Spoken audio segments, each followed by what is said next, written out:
देखिए, पर्यवेक्षक अमित शाह माइक थामेंगे और उसके बाद वे भी दो शब्द कहेंगे।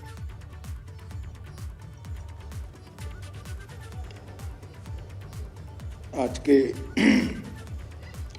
उत्तर प्रदेश भारतीय जनता पार्टी विधायक दल की बैठक में उपस्थित उत्तर प्रदेश विधायक दल के नवनिर्वाचित नेता श्रीमान योगी आदित्यनाथ जी,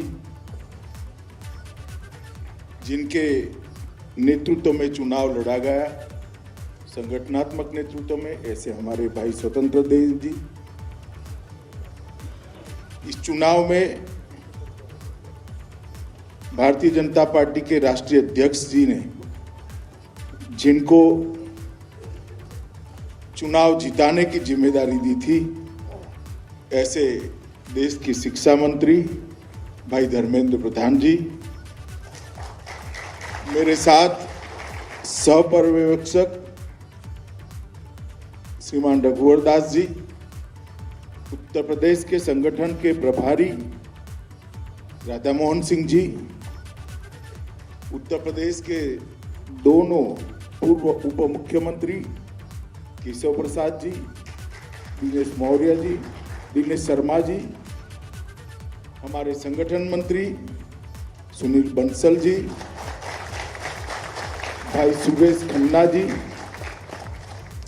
आशीष सिंह जी, संजय निषाद जी, और आज इस बैठक में यहाँ पर उपस्थित सभी विधायक दल के सदस्य भाइयों और बहनों, अब हम सब के लिए बहुत आनंद का विषय है कि आज उत्तर प्रदेश विधानसभा का एक नया इतिहास लिखने का क्षण इसी सभागार के अंदर हो रहा है।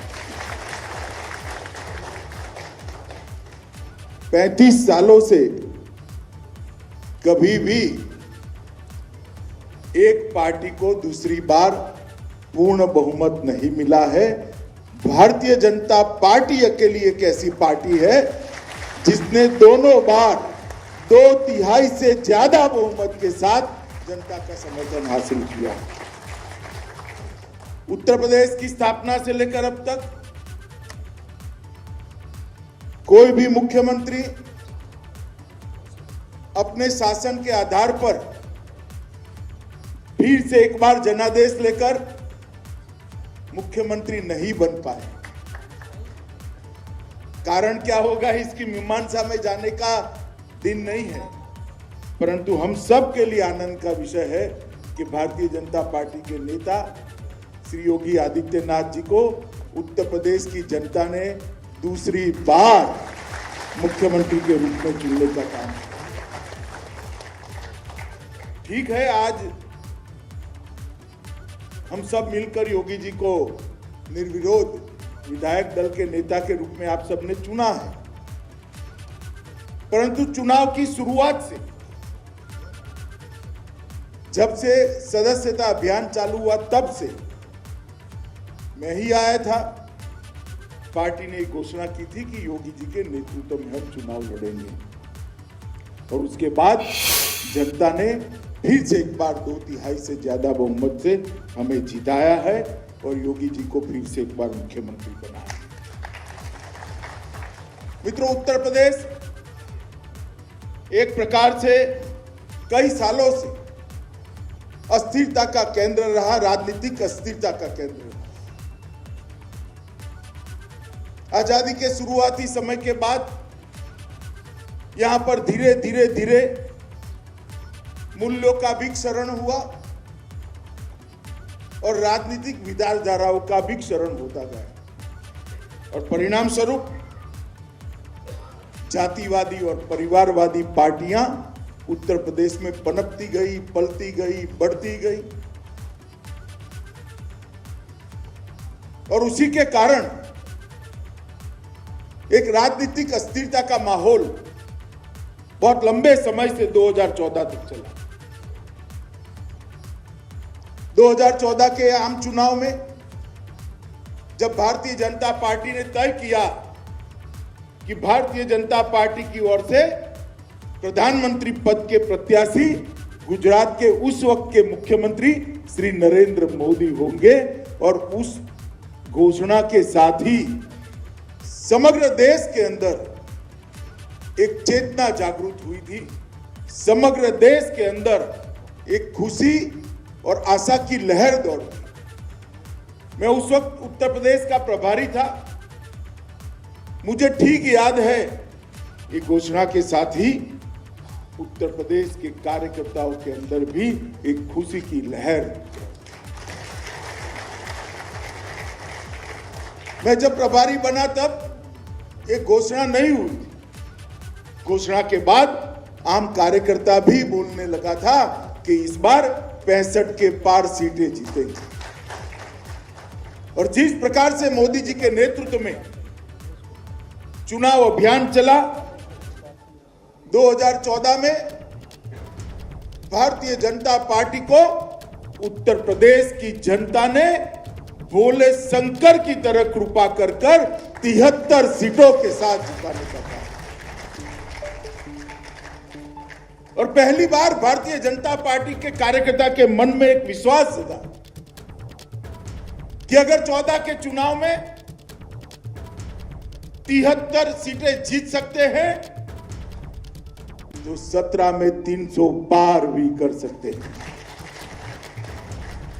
और मोदी जी की सरकार 14 से 17 चली। यही योजनाएं थी जो योगी जी ने जमीन पर उतारी। मगर उस वक्त जो शासन था समाजवादी पार्टी का, उसने ये योजनाओं को जमीन पर उतारने के लिए कोई परिश्रम नहीं किया। ये योजनाएं जातिवाद के कारण हर व्यक्ति पर तक नहीं पहुंची। ये योजनाएं भ्रष्टाचार के कारण जमीन पर नहीं पहुंची। ये योजनाएं एडमिनिस्ट्रेशन के राजनीतिकरण के कारण जमीन पर नहीं पहुंची। और ये योजनाएं राजनीति के अपराधीकरण के कारण भी जमीन पर नहीं पहुंची। हमने इसको मुद्दा बनाया। 2017 के चुनाव में भारतीय जनता पार्टी का एक एक कार्यकर्ता उत्तर प्रदेश के एक एक मतदाता के घर में गया और उन्होंने कहा कि मोदी जी पर भरोसा करिए, भारतीय जनता पार्टी पर भरोसा करिए, हम उत्तर प्रदेश को देश का नंबर 1 सूबा बनाएंगे, पहले नंबर का देश।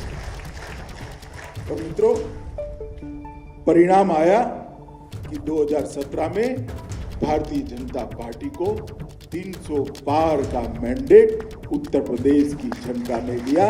उत्तर प्रदेश में बहुत समय के बाद किसी पार्टी को 300 पार का मैंडेट मिला। और फिर पार्टी ने योगी जी को मुख्यमंत्री बनाया। ढेर सारी चुनौतियां थी। बिखरा हुआ अर्थतंत्र था, छिन्न विछिन्न प्रशासनिक ढांचा था। जैसे पहले मैंने कहा, पूरे प्रशासन का राजनीतिकरण हो चुका था और राजनीति का अपराधीकरण हो चुका था। कानून और व्यवस्था की स्थिति में कोई ठोर ठिकाना नहीं था।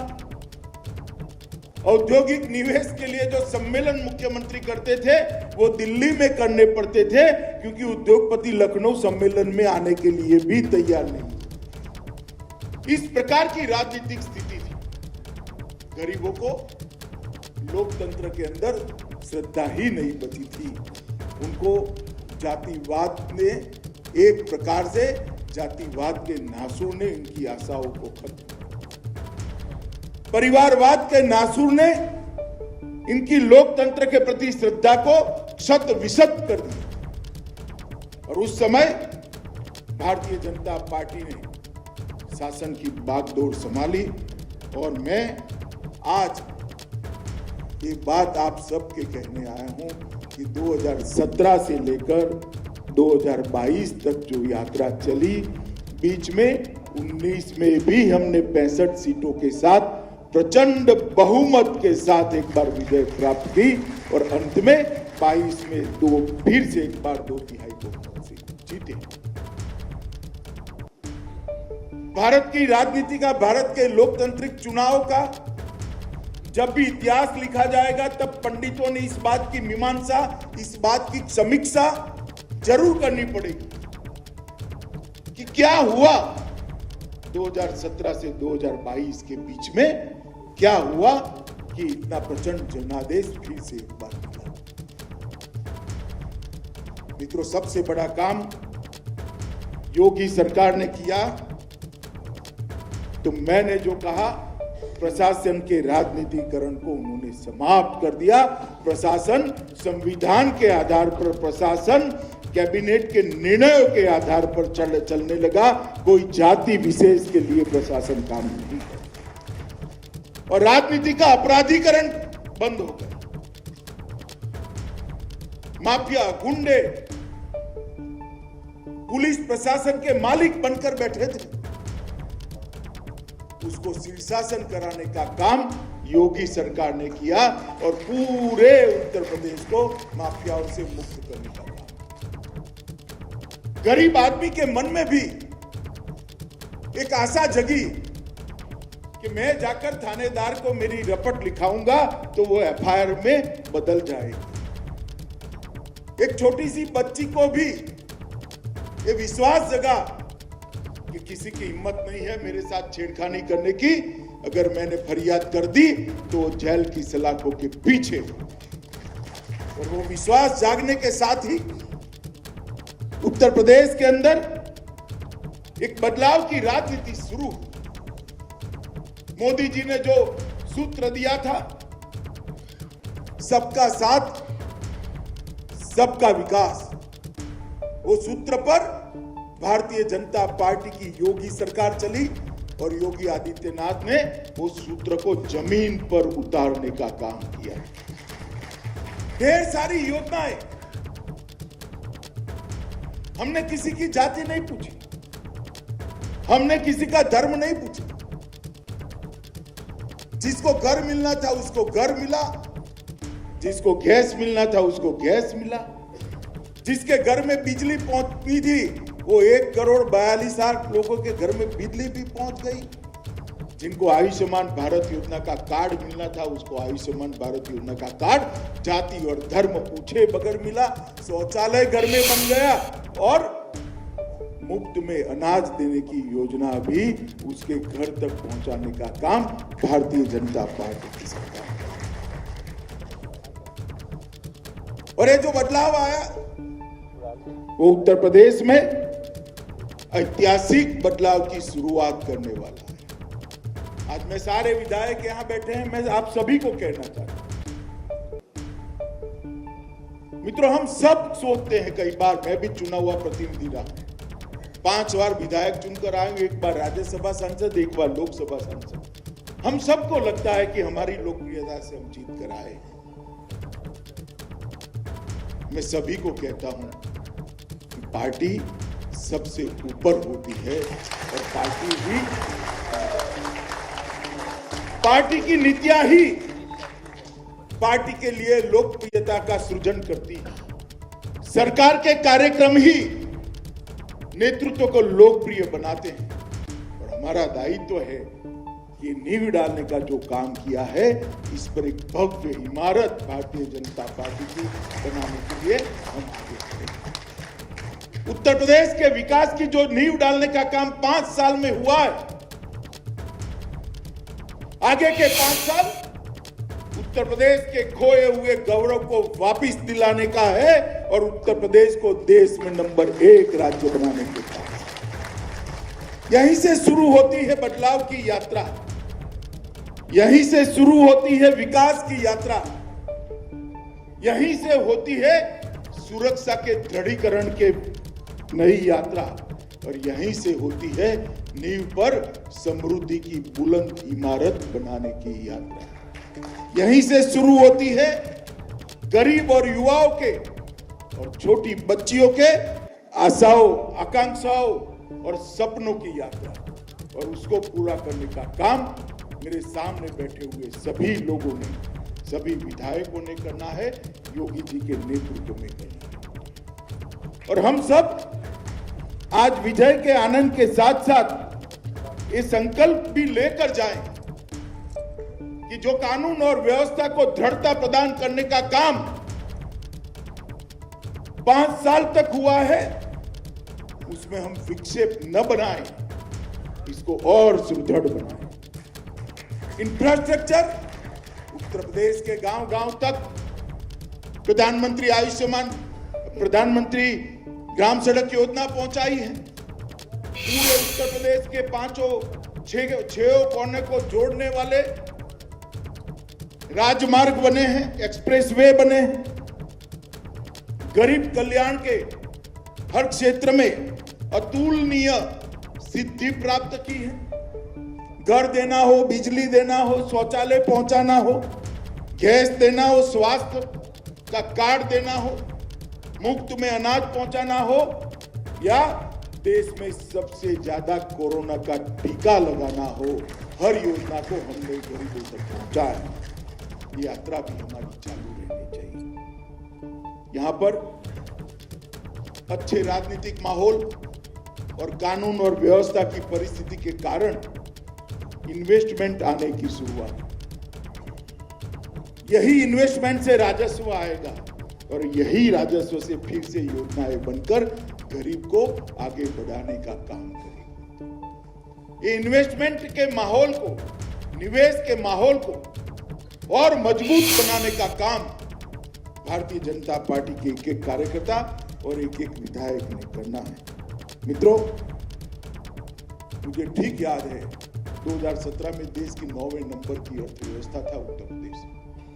एक 5 ही साल में उसको दूसरे नंबर पर योगी सरकार ने लाया और हम सब ने सरकार आने वाले दिनों में जिन जिन को जिम्मेदारी मिले उसने संकल्प करना है कि 1 नंबर की अर्थव्यवस्था देश की उत्तर प्रदेश जल्द से जल्द बने। मित्रों, हम सब सौभाग्यशाली है कि मोदी जी जैसा एक व्यापक दृष्टिकोण रखने वाला नेतृत्व हमें मिला। मोदी जी जैसा एक दूरदर्शी नेतृत्व मिला है, एक परिश्रमी नेतृत्व मिला है, एक गरीबों के प्रति संवेदना रखने वाला नेतृत्व मिला है।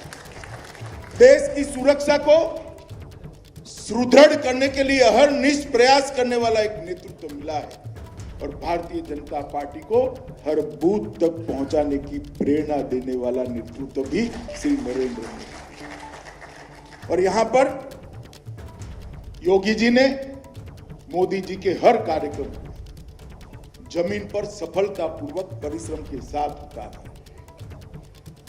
एक 5 साल में कोई एक सरकार इतना बड़ा परिवर्तन कर सकती है, मुझे लगता है इसका डॉक्यूमेंटेशन नहीं हुआ और उसके डॉक्यूमेंटेशन को लोगों ने नहीं पढ़ा तो कोई मान ही नहीं सकता। इतना हर क्षेत्र के अंदर विकास हुआ है, चाहे स्वास्थ्य का क्षेत्र हो, चाहे खेल का हो, चाहे इंफ्रास्ट्रक्चर का हो, चाहे 24 घंटा बिजली पहुंचाने की बात। मित्रों, 40 मेडिकल कॉलेज का जब हम लिखते थे वहां पर घोषणा पत्र में, तब श्री भूपेंद्र यादव मेरे साथ था कि 40 ही लिख दूं क्या, ऐसा पूछा था। आज मुझे आनंद है 40 मेडिकल कॉलेज बनाने का चांस हुआ। ये परिवर्तन जो उत्तर प्रदेश के अंदर आया है, ये भारतीय जनता पार्टी के नीतियों को सुचारू रूप से योगी जी ने नीचे तक पहुंचाया, इसके कारण नरेंद्र मोदी जी ने जो योजनाओं का रेखांकन किया राष्ट्रीय स्तर पर, उसको जमीन तक, गरीब की झोंपड़ी तक पहुंचाने का एक भव्य पुरुषार्थ हुआ, पारदर्शी पुरुषार्थ हुआ। इसके कारण ये परिणाम मिला और आज आप सभी लोग चुनाव जीतकर यहां आए हैं और फिर से एक बार उत्तर प्रदेश के विधानमंडल के सदस्य भी बने। आने वाले 5 साल न सिर्फ उत्तर प्रदेश के विकास के लिए, क्योंकि उत्तर प्रदेश देश का सबसे बड़ा सूबा है। उत्तर प्रदेश के विकास के बगैर देश का विकास क्षेत्र की दृष्टि और जनसंख्या की दृष्टि से संभव ही नहीं। उत्तर प्रदेश का विकास एक प्रकार से देश के विकास के साथ जुड़ा है। प्रदेश में फिर से आप लोगों ने आज श्री योगी आदित्यनाथ जी को अपना नेता चुनकर कल उनका शपथ ग्रहण समारोह और एक और 5 साल उत्तर प्रदेश की सभा जनता का सेवा करने का मौका हम सभी को ईश्वर ने भी दिया है, जनता ने भी दिया है। और मोदी जी का नेतृत्व तो है ही है। ये दोनों के सुभग समन्वय का उपयोग कर हम उत्तर प्रदेश को विकास की दृष्टि से हर ऊंचाई पर ले जाने का प्रयास करें। परिवारवाद, जातिवाद और तुष्टीकरण, ये लोकतंत्र के इन 3 नासुरों को उत्तर प्रदेश के अंदर समाप्त करने का काम भारतीय जनता पार्टी के करोड़ों कार्यकर्ताओं ने किया है। ये यात्रा को भी हम चाहते हैं। 2014, 17, 19 और 22 ये चारों चुनावों ने सिद्ध किया है उत्तर प्रदेश की जनता अब परिवारवाद, जातिवाद और तुष्टीकरण में नहीं मानती है, पॉलिटिक्स ऑफ परफॉर्मेंस में मानती है। और ये पॉलिटिक्स ऑफ परफॉर्मेंस, इसकी जो यात्रा शुरू हुई है ये हम जारी रखें। मैं चुनाव के अभियान में, जब से चुनाव अभियान शुरू हुआ तब से लगा था, सदस्यता अभियान से। जब चुनाव का प्रचार बंद हुआ काशी क्षेत्र में तब तक लगा रहा।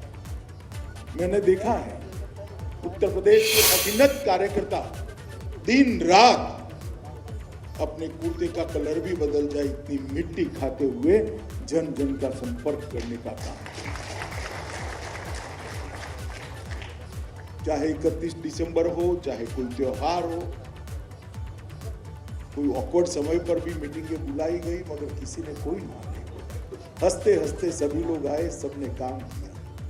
और देश भर से भी कोई बड़े बड़े नेता, गुजरात के मंत्रियों को मैंने देखा है, मध्य प्रदेश के मंत्रियों को देखा है, केंद्रीय मंत्रियों को देखा है।